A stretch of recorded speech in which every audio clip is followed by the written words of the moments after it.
सुलुभ वंश 1485 से 1505 ईस्वी।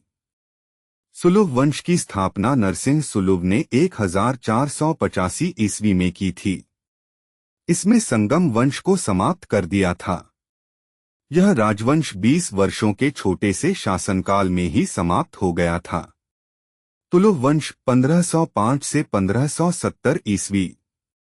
तुलुभ वंश की स्थापना वीर नरसिंह द्वारा 1505 ईस्वी में की गई थी। इस वंश का शासक कृष्णदेव राय समूचे विजयनगर साम्राज्य का सबसे महान शासक हुआ था। कृष्णदेव राय ने अमुक्तमाल्यद नामक तेलुगु के प्रसिद्ध ग्रंथ की रचना की थी।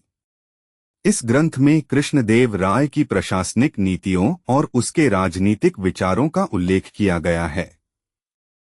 इसके दरबार में तेलुगु के 8 विद्वान और कवि रहते थे, जिन्हें इतिहास में अष्टदिग्गज के नाम से जाना जाता है। कृष्णदेव राय ने यवनराज स्थापनाचार्य की उपाधि धारण की थी। उसके पुर्तगालियों के साथ काफी अच्छे संबंध थे। कृष्णदेव राय ने भगवान राम को समर्पित हजारा मंदिर का तथा भगवान कृष्ण को समर्पित विट्ठल स्वामी मंदिर का निर्माण भी करवाया था। कृष्णदेव राय वैष्णव धर्म का अनुयायी था। उसने मुसलमानों को भी अपने राज्य में नियुक्त किया था। बाबर ने अपनी आत्मकथा बाबरनामा में कृष्णदेव राय को दक्षिण भारत का सबसे शक्तिशाली सम्राट बताया है। कृष्णदेव राय के बाद अच्युतदेव राय और सदाशिव तुलुभ वंश के प्रमुख शासक हुए थे।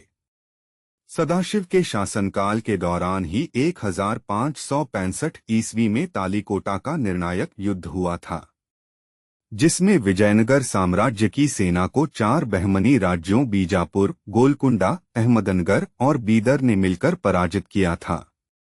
इस युद्ध के बाद विजयनगर साम्राज्य का पतन लगभग स्पष्ट हो गया था। अराविदु वंश 1570 से 1649 ईस्वी।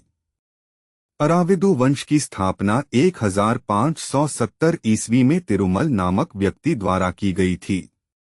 वेंकट द्वितीय इस वंश का एक प्रमुख शासक था, जिसने अपनी राजधानी चंद्रगिरी में स्थानांतरित की थी। यह वंश विजयनगर साम्राज्य का अंतिम वंश था।